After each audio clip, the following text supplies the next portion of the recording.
दोस्तों, इसराइल और फिलिस्तीन के बीच शुरू होने वाली जंग को आज लगभग 3 हफ्ते के करीब वक्त गुजर चुका है। जैसे जैसे वक्त गुजरता जा रहा है, ये जंग ठंडी होने की बजाय गर्म से गर्म होती जा रही है। ऊपर से वक्त के साथ इसराइल के ऊपर भी काफी प्रेशर बढ़ता जा रहा है। वजह यह है कि क्योंकि 7 अक्टूबर के हमास के खतरनाक हमले के बाद जिस इरादे के साथ इसराइल फौरन इस जंग में कूदा था, जो मकसद वो हासिल करना चाहता था, उस मकसद में से वो कुछ % भी हासिल ना कर सका है, बल्कि इसके उलट इस मकसद को जल्दी से जल्दी हासिल करने के लिए उसने गाजा के अंदर जो तबाही मचाई है और जो हजारों बेगुनाह लोगों की जान ली है, इसकी वजह से इसराइल न सिर्फ दुनिया के ज्यादातर देशों का सपोर्ट खो चुका है, बल्कि जो देश अभी भी उसको सपोर्ट कर रहे हैं वो भी उसके ऊपर ज्यादा से ज्यादा प्रेशर डाल रहे हैं। मिसाल के तौर पर अल जजीरा की तरफ से गाजा का जो लेटेस्ट अपडेट दिया गया है, उसके मुताबिक 7700 के करीब वहां पर लोगों की जान जा चुकी है, जिसमें से 3600 के करीब तो सिर्फ और सिर्फ बच्चे हैं, जबकि 1800 से 1900 के करीब औरतें हैं और इनमें भी लगभग 400 के करीब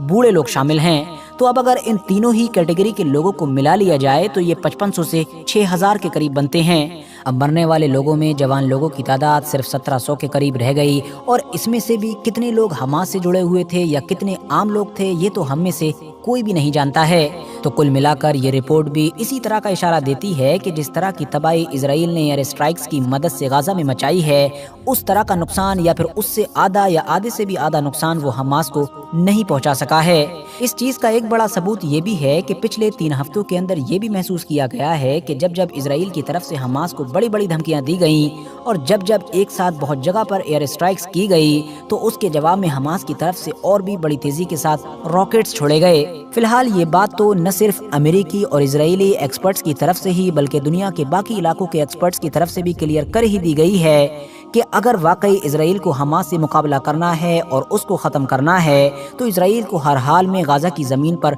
उतरना ही पड़ेगा, यानी वो आसमान से हमास को कभी खत्म कर ही नहीं सकता है। यही वजह है कि इसराइल ने भी बिल्कुल शुरुआती दिनों में ही ग्राउंड इन्वेजन का ऐलान कर दिया था और तैयारियां बड़े जोरों शोर से शुरू कर दी थीं। शुरू से ही ये कहना शुरू कर दिया था कि आज नहीं कल, कल नहीं परसों, हम बहुत जल्द ही गाजा की जमीन पर हमास से निपटने के लिए जा रहे हैं। लाखों सैनिकों, हजारों टैंकों के साथ गाजा पर जमीनी हमला करने की इसराइल की ये जो धमकी थी, जो 7 अक्टूबर से शुरू हुई थी, आज 3 हफ्ते से ज्यादा गुजर जाने के बाद भी सिर्फ और सिर्फ धमकी ही है और आज तक हकीकत में नहीं बदल सकी है। बल्कि इसके उलट इस तरह की खबरें कई बार निकल कर आईं कि जब जब इसराइल की तरफ से ग्राउंड इन्वेजन की तैयारियां और तेजी के साथ शुरू की गईं या फिर इरादा किया गया, तब तब उसके सबसे बड़े मददगार अमेरिका की तरफ से ही उसको रोक दिया गया। अमेरिका की तरफ से उसको वार्निंग दी गई कि ऐसा करने की कोशिश बिल्कुल ना करो, वरना ये तुम्हारे इतिहास की सबसे बड़ी गलती साबित होगी। सिर्फ अमेरिका ही नहीं, बल्कि टीवी पर बैठकर इसराइल के भी कई पुराने जो इस फील्ड के एक्सपर्ट्स हैं, उन्होंने भी बार बार यही बात दोहराई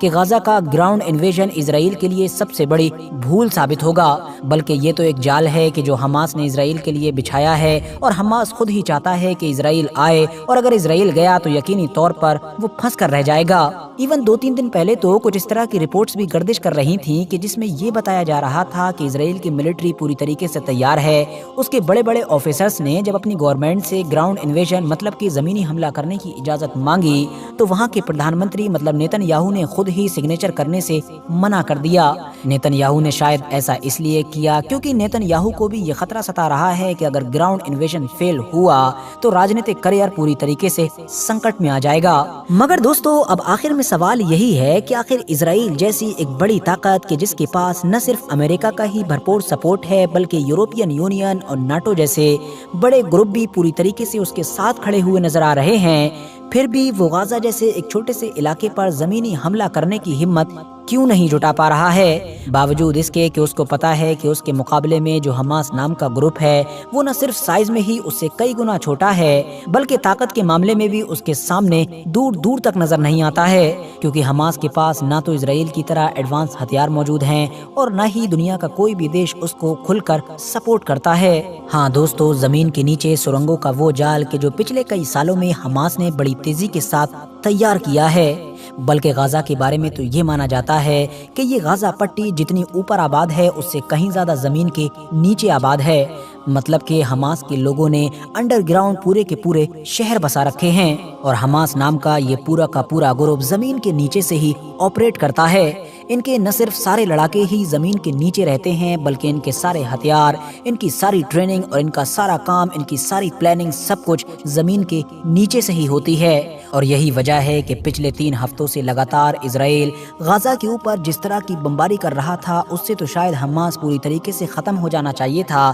مگر پھر بھی اس کو کچھ خاص نقصان نہیں ہوا ہے۔ تو سیدھا سادہ مطلب یہ ہوا کہ اگر اسرائیل کی فوج غزہ کی زمین پر اترتی ہے تو اس کا مقابلہ کھلے میدان میں نہیں ہوگا بلکہ اس کو گوریلا جنگ لڑنی پڑے گی۔ ایسے فائٹرز سے جنگ کرنی پڑے گی کہ جو زمین کے اوپر نہیں بلکہ زمین کے نیچے موجود خفیہ سرنگوں میں رہتے ہیں اور وہیں سے نکل کر اس کے اوپر اٹیک کریں گے۔ اور یہ گوریلا جنگ یا پھر یہ ٹنلز وار جو ہوتی ہیں، مطلب جو سرنگوں کے ذریعے سے لڑی جاتی ہیں، یہ کتنی زیادہ خطرناک ہوتی ہیں یہ بات امریکہ سے بہتر کوئی نہیں جانتا ہے، کیونکہ گوریلا وار یا پھر سرنگوں کی مدد سے لڑی گئی جنگوں نے جو درد امریکہ کو دیا ہے وہ شاید دنیا کے کسی اور دیش کو نہیں دیا ہے۔ امریکہ جیسا سپر پاور دیش بھی ان سرنگوں کی وجہ سے ہی اتہاس میں چھوٹی سی طاقت کے سامنے گھٹنے ٹیکنے پر مجبور ہو گیا تھا۔ ہاں دوستو، میں بات کر رہا ہوں 1960 اور 70 کے بیچ میں لڑی گئی ویتنام وار کے بارے میں، وہی جنگ کہ جس کو آج بھی اگر امریکہ کے پرانے لوگ یاد کر لیتے ہیں تو ان کا دل رونے لگتا ہے۔ یہی وجہ ہے کہ اسرائیل جوش میں بھلے ہی بار بار گراؤنڈ انویژن کرنا چاہتا ہو اور ان سرنگوں میں رہنے والے فائٹر سے لڑنے کی کوششیں کرتا ہو، مگر امریکہ ہمیشہ اس چیز کے خلاف جا رہا ہے اور اسرائیل کو ہر طرح سے روکنے کی کوشش کر رہا ہے، بلکہ یہ کہہ رہا ہے کہ ایسا نہ کرو ورنہ یہ اتہاس کی سب سے بڑی بھول ثابت ہوگی۔ تو دوستو، یہ سرنگوں والی جنگیں کتنی زیادہ الگ اور کتنی زیادہ خطرناک ہوتی ہیں اور ان سے امریکہ جیسا سپر پاور دیش بھی اتنا زیادہ کیوں ڈرتا ہے، اس کو جاننے اور سمجھنے کے لیے ہم کو تھوڑا پیچھے چلنا پڑے گا۔ یہ بات ہے سن 1960 اور 70 کے بیچ کی کہ جب ویتنام نام کا ہماری دنیا کا یہ مشہور دیش 2 ٹکڑوں میں بٹا ہوا تھا، جہاں ایک طرف ساؤتھ ویتنام میں تو امریکہ کی سپورٹ سے ایک طاقتور حکومت قائم تھی تو وہیں دوسری طرف نارتھ ویتنام میں ایک کمزور کمیونسٹ حکومت ہوا کرتی تھی۔ ویسے تو اس حکومت کو بھی سوویت سنگھ اور چائنا جیسے دیشوں کا سپورٹ حاصل تھا، مگر وہ بہت ہی خفیہ طور پر تھا اور بالکل نہ ہونے کے برابر تھا۔ نارتھ ویتنام والے چاہتے تھے کہ کسی طرح سے ساؤتھ ویتنام کو بھی اپنے کنٹرول میں کر لیا جائے اور پورا ایک ہی دیش بنا لیا جائے، مگر امریکہ اور اس کے جو باقی یورپین دوست دیش تھے وہ بالکل بھی ایسا نہیں چاہتے تھے۔ امریکہ نے فوراً ساؤتھ ویتنام کو بچانے کے لیے نارتھ ویتنام کے خلاف اپنی پوری فوج اتار دی۔ نارتھ ویتنام کے اس دور کے لیڈر نے جب یہ دیکھا کہ امریکہ جیسا طاقتور دیش اس کے دشمن کے ساتھ کھل کر کھڑا ہو چکا ہے، بلکہ صرف امریکہ ہی نہیں اور امریکہ کے سارے دوست بھی اس کے ساتھ آ چکے ہیں، تو وہ فوراً سمجھ گیا کہ ان جیسے طاقتور دیشوں سے جنگ جیتنا تو دور بلکہ ان کے سامنے جنگ کے میدان میں کھڑا ہونا بھی بے وقوفی ثابت ہوگی۔ اسی لیے اس نے فوراً دماغ سے ایک ایسا فیصلہ لیا کہ جس فیصلے نے ہماری دنیا کے اتہاس کو ہی بدل کر رکھ دیا۔ وہ فیصلہ یہ تھا کہ اس نے فوراً یہ آرڈر دیا کہ ہم لوگ جنگ اب زمین کے اوپر نہیں بلکہ زمین کے نیچے لڑیں گے، مطلب ہم لوگ زمین کے نیچے ایڈوانس سرنگیں بنائیں گے اور ان کے اندر رہ کر ہی ان بڑی طاقتوں کا مقابلہ کریں گے۔ ویسے تو دوستو، ان لوگوں نے بہت پہلے ہی فرانس جیسی بڑی طاقت سے مقابلہ کرنے کے لیے اپنے علاقے میں سرنگیں بنائی تھیں، مگر وہ سرنگیں کافی پرانی تھیں اور لو لیول کی تھیں۔ اس بار انہوں نے نہ صرف لمبی لمبی نئی سرنگیں تیار کی بلکہ اپنی سرنگوں کو ایڈوانس بھی کیا۔ یہ سینکڑوں کلومیٹر پر پھیلا ہوا سرنگوں کا وہ جال تھا کہ جو دشمن کے لیے تو کسی بھول بھلیا سے کم نہیں تھا، مگر دوسری طرف جو نارتھ ویتنام کے لوگ تھے ان کے لیے تو یہ خود میں ایک اپنی دنیا تھی۔ ان انڈر گراؤنڈ سرنگوں کے اندر ہر وہ چیز موجود تھی کہ جو ایک عام دنیا میں موجود ہوتی ہے۔ ہاسپٹلز ہوا کرتے تھے، گودام ہوا کرتے تھے، آرام کی جگہ ہوا کرتی تھی، میٹنگ روم ہوا کرتے تھے، کچن ہوا کرتے تھے، ہر چیز ہوا کرتی تھی، اور تو اور سنیما بھی ہوا کرتے تھے، مطلب وہ تھیٹر بھی ہوا کرتے تھے کہ جس میں یہ لوگ اپنی فوج کو پروپیگنڈا موویز وغیرہ بھی دکھایا کرتے تھے۔ امریکہ اور اس کے سبھی ساتھیوں کے لیے یہ ٹنلز مطلب کہ یہ سرنگوں کا جال ہی موت کا کنواں ثابت ہوا، کیونکہ سب سے پہلے تو ان سرنگوں کی وجہ سے امریکہ کی وہ مہنگی اور طاقتور پوری بایو سینا ہی ختم ہو گئی کہ جس پر وہ اتہاس میں ہمیشہ سے ناز کرتا آیا تھا۔ ظاہر ہے آسمان میں اڑنے والے وہ ایڈوانس ہتھیار کہ جو کروڑوں اور اربوں روپے میں تیار ہوئے ہیں وہ ان لوگوں کا کیا ہی بگاڑ سکتے ہیں کہ جو زمین کے بھی بہت نیچے چھپے بیٹھے ہیں۔ इंटरेस्टिंग बात ये है कि ये जितनी भी टनल्स हुआ करती थीं, इन सब का जो दरवाज़ा हुआ करता था, मतलब जो मुंह हुआ करता था, वो ऐसी ऐसी जगहों पर खुला करता था कि जिनके बारे में अमेरिकन फौजी सोच भी नहीं सकते थे। कभी तो ये बिल्कुल घने जंगलों में खुला करता था, तो कभी किसी सुरंग का दरवाज़ा झील में ऐसी जगह पर खुला करता था जहाँ पर आपको तैर कर जाना पड़े। दूर से देखने पर वो थोड़ी सी झाड़ी मालूम होती थी, मगर झील के पास मौजूद वो झाड़ी नहीं बल्कि किसी सुरंग का दरवाज़ा होता था। कभी तो ये किसी पेड़ की जड़ में खुल जाता था, तो कभी कभी किसी सुरंग का दरवाज़ा गांव में जो जानवरों के बाड़े होते हैं उनके अंदर खुला करता था। अब अमेरिका और उसके दोस्तों की फौज के लिए परेशानी की बात ये थी कि जब भी ये लोग इधर उधर निकला करते थे, इनकी फौज की गाड़ियां जा रही होती थीं या इनकी फौज का पैदल काफिला जा रहा होता था, तभी अचानक से एक दुबला पतला वियतनामी फौजी जमीन को चीर कर कहीं से निकलता था और गोलियों से फायरिंग करके एक साथ कई फौजियों को मार दिया करता था। और जब तक वो लोग उसको पकड़ने की कोशिश करते थे, वो चंद लम्हों में ही गायब हो जाता था। बहुत ढूंढने पर कुछ मिलता ही नहीं था, और कभी कभी अगर कुछ मिलता था तो सुरंग का छोटा सा दरवाजा मिलता था कि जिसमें से सिर्फ एक दुबला पतला आदमी ही अंदर जा सकता है। अब अमेरिकन फौजी उस छोटी सी सुरंग में गोली तो चला नहीं सकते थे, क्योंकि वो कोई सीधी नहीं हुआ करती थी बल्कि कुछ आगे बढ़कर ही मुड़ जाया करती थी। तो गोली भी नहीं चला सकते थे और उसमें जा भी नहीं सकते थे। जा इसलिए नहीं सकते थे क्योंकि वो सुरंग आगे बढ़कर ही जैसे ही मुड़ा करती थी तो वो कई तरफ मुड़ती थी। मतलब उसके कई रास्ते हुआ करते थे, मगर उसमें से असली रास्ता एक ही हुआ करता था। बाकी सारे रास्ते दुश्मन को फंसाने के लिए हुआ करते थे। और जाहिर है उसमें से असली और सही रास्ता कौन सा है ये वही जानता था कि जो इसमें रहता था या फिर इससे बाहर आया था। कुछ वक्त गुजरने के बाद जब अमेरिका वाले ग्रुप को ये महसूस हुआ कि उनका ज्यादा नुकसान हो रहा है, तो उन्होंने सोचा कि क्यों ना हम लोग बॉम्ब का इस्तेमाल करें। हम लोग अगर इन टनल्स के अंदर बॉम्ब डालना शुरू करेंगे तो जो जहां पर होगा वहीं पर मर जाएगा, और हो ना हो इन बॉम्ब्स की वजह से टनल्स भी कोलैप्स करना शुरू कर जाएंगी। मगर दोस्तों, अमेरिका की फौज का ये फॉर्मूला भी काम न आया। पहली बात तो ये कि अमेरिका की फौज की तरफ से जो बॉम्ब फेंके जाते थे उनका असर सिर्फ एक छोटे से पोर्शन पर हुआ करता था, ना कि टनल के एक बड़े हिस्से पर। साथ ही साथ ये बॉम्ब सिर्फ वहीं तक असरदार होते थे जहां तक टनल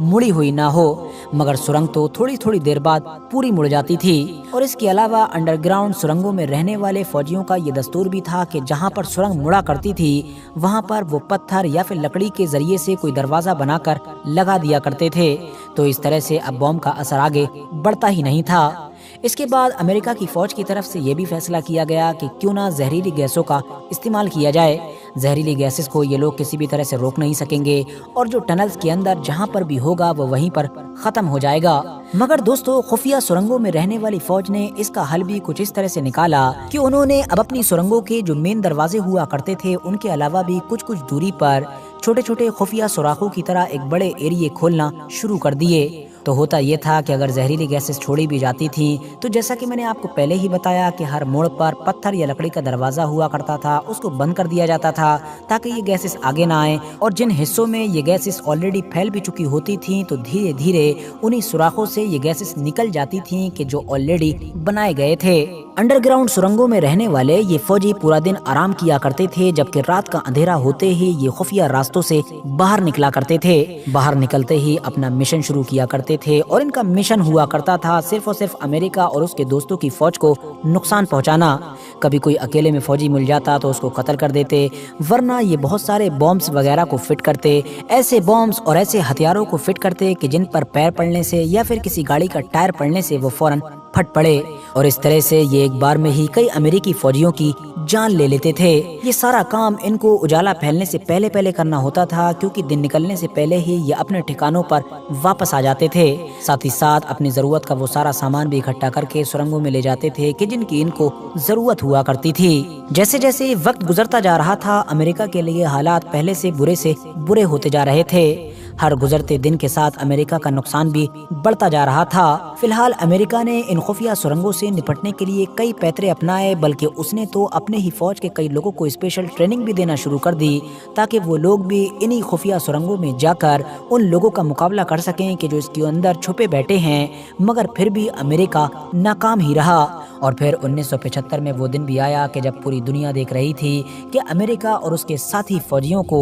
पानी की टंकी के ऊपर खड़े हुए एक हेलीकॉप्टर पर लटक कर भागना पड़ा था। फिलहाल जब अमेरिका की हार हो गई और अमेरिका अपने से कई गुना कमतर फौज से हार कर यहाँ से चला गया, तब पूरी दुनिया को पता चला कि जिन सुरंगों की बड़े लंबे वक्त से चर्चाएं हो रही थीं वो कोई छोटी मोटी सुरंगें नहीं थीं, बल्कि वो तो पूरा 120 किलोमीटर का सुरंगों का बड़ा जाल था। और याद रहे दोस्तों कि हमास की जिन सुरंगों की चर्चाएं होती हैं वो 120 नहीं बल्कि पूरी 500 किलोमीटर लंबी हैं। और ये भी याद रखने वाली बात है कि CNN के मुताबिक ये जो 500 किलोमीटर का फिगर है ये भी दरअसल सन 2021 का है, वरना इन 2 सालों में भी हमास ने इन सुरंगों के साथ क्या किया होगा, इनको कितना बढ़ाया होगा और कितना ज़्यादा एडवांस किया होगा, ये हम में से कोई नहीं जानता है। साथ ही साथ पिछले एक लंबे वक्त से लगातार हमास की तरफ से आने वाले बयानों से ये भी अंदाज़ा लगाया गया है कि इन खुफिया सुरंगों के अंदर 35,000 से ज़्यादा ऐसे लड़ाके मौजूद हैं कि जो इसराइल का मुकाबला करने के लिए तैयार बैठे हैं। दोस्तों, वियतनाम जंग की इस कहानी को सुनकर आप लोगों को काफी हद तक अंदाजा हो गया होगा कि हमास की इन सुरंगों को इसराइल के लिए एक खतरनाक जाल क्यों माना जा रहा है और आखिर क्या वजह है कि जहां एक तरफ अमेरिका और उसके सभी साथी लगातार इसराइल को ये कदम उठाने से रोक रहे हैं और कोई दूसरा ऑप्शन तलाश करने की राय दे रहे हैं, तो वहीं दूसरी तरफ हमास और ईरान लगातार यही चाहते हैं कि किसी तरह से इसराइल एयर स्ट्राइक्स की बजाय ग्राउंड पर उतरने का फैसला कर ले। यहाँ पर दोस्तों ये बात भी याद रखने वाली है कि वियतनाम वॉर तो आज से लगभग 50 साल पहले हुई थी। आज दुनिया काफ़ी बदल चुकी है, इसीलिए ये माना जा रहा है कि हमास की जो सुरंगें हैं वो न सिर्फ वियतनाम की सुरंगों से बहुत ज़्यादा लंबी हैं बल्कि एडवांस भी हैं। फिलहाल दोस्तों यही वजह है कि इसराइल ग्राउंड इन्वेजन में देर से देर करता जा रहा है और वो यही सोच रहा है कि उसको या तो कोई दूसरा ऑप्शन मिल जाए या फिर वो उस वक्त तक हमला ना करे जब तक वो सारी चीज़ों से रिलेटेड अच्छी तरह से जांच पड़ताल न कर ले। फिलहाल दोस्तों आज की अपनी वीडियो को हम यहीं पर ख़त्म करते हैं। वीडियो अगर इन्फॉर्मेटिव लगी हो तो वीडियो को लाइक करने के साथ साथ अपने दोस्तों के साथ ज़रूर शेयर करें और इसी तरह की नॉलेजेबल और हिस्टोरिकल वीडियोज़ हमेशा देखने के लिए हमारे इस चैनल को सब्सक्राइब करने के साथ साथ बेल आइकन को भी ज़रूर प्रेस करें।